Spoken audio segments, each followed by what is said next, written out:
So it's early in the morning, I'm really sleepy, bit jet lagged, Boston is just waking up, but here we are in Boston Common, this lovely green space in the middle of the city.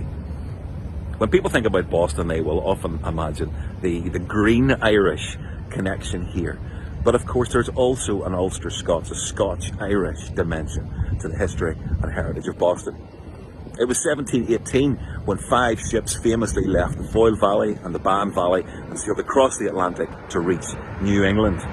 Some of those ships arrived in Boston and were not welcome. The people here who ran the city didn't want Presbyterians. But the following summer of 1719, the women who came on those ships brought their spinning wheels they'd brought with them and put on a demonstration here in Boston Common to show how to spin flax thread and how to make linen. And it was said to have been of such a high standard, it was finer than the calico and silk that the Boston gentry already had.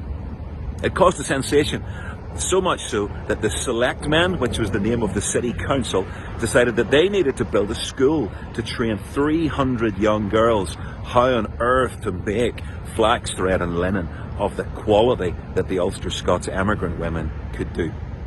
Now, one of those emigrant women was called Mary Miller, and hers was of such a high standard that it is said when she sold it, she made enough money for her and her husband to buy a 400-acre farm in Massachusetts.